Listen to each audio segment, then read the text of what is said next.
2 acre জায়গা, তাতে প্রজাপতি গার্ডেন থেকে জলাশয়, মাছের চাষ, শিশুদের জন্য দোলনা থেকে মর্নিং ওয়াকের ব্যবস্থা। শালবনীতে শেষ হওয়ার পথে বায়োডাইভার্সিটি পার্ক।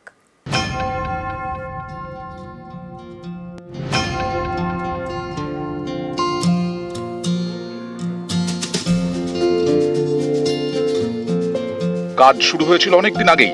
আগের পঞ্চায়েত সমিতির আমলেই প্রাথমিক কাজ হয়। শেষমেশ কাজ শেষ হওয়ার পথে পশ্চিম মেদিনীপুরের শালবনীর বায়োডাইভার্সিটি পার্কের। পুজোর আগেই জনসাধারণের জন্য পার্ক খুলে দেওয়া হলেও কিছু কাজ এখনো বাকি। এসব হয়ে যাওয়ার পর শালবনীর এই বায়োডাইভার্সিটি পার্ক পুরোপুরি পাখা মেললে তা জেলার পর্যটন মানচিত্রে গুরুত্বপূর্ণ ভূমিকা নেবে বলেই মত প্রশাসনের।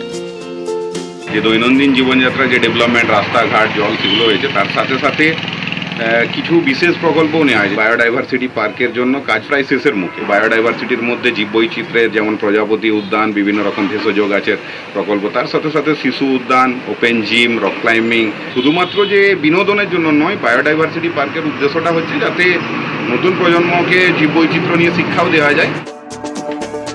পশ্চিম মেদিনীপুরের শালবনীর বড়বাখরা এলাকা।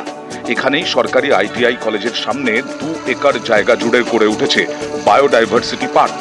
প্রায় 30 লক্ষ টাকা খরচ করে পার্ক বানাচ্ছে শালবনী পঞ্চায়েত সমিতি। এখানে জলাশয়ে মাছের চাষ, প্রজাপতি গার্ডেন, ভেষজ উদ্যান, শিশুদের জন্য দোলনা, মর্নিং ওয়াকের জন্য রাস্তা, মরশুমে ফুলের বাগান, সেলফি জোন সহ বিভিন্ন ব্যবস্থা করা হচ্ছে। আগামী দিনে এই পার্কে ছোটদের জন্য রক ক্লাইম্বিং, ওপেন জিম সহ আরো কিছু পরিকল্পনা রয়েছে।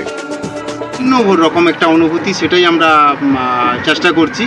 আর এলাকার মানুষেরও আশা যে তারা অনেক কিছু এটাতে পাবে। এটা একটা বিনোদনের হবে, এখানে বয়স্ক মানুষরাও ঘোরার একটা সুযোগ পাবে। এমনি কম এজের মানুষ, তারা ছেলেমেয়েরা, তারা এই ব্যায়াম ট্যায়াম করার যে আউটডোর জিম যেগুলো থাকে, সেরকমও কিছু বসবে বলে আমি জানি। শালবনী থেকে শোভন দাস, নিউজ 18 বাংলা।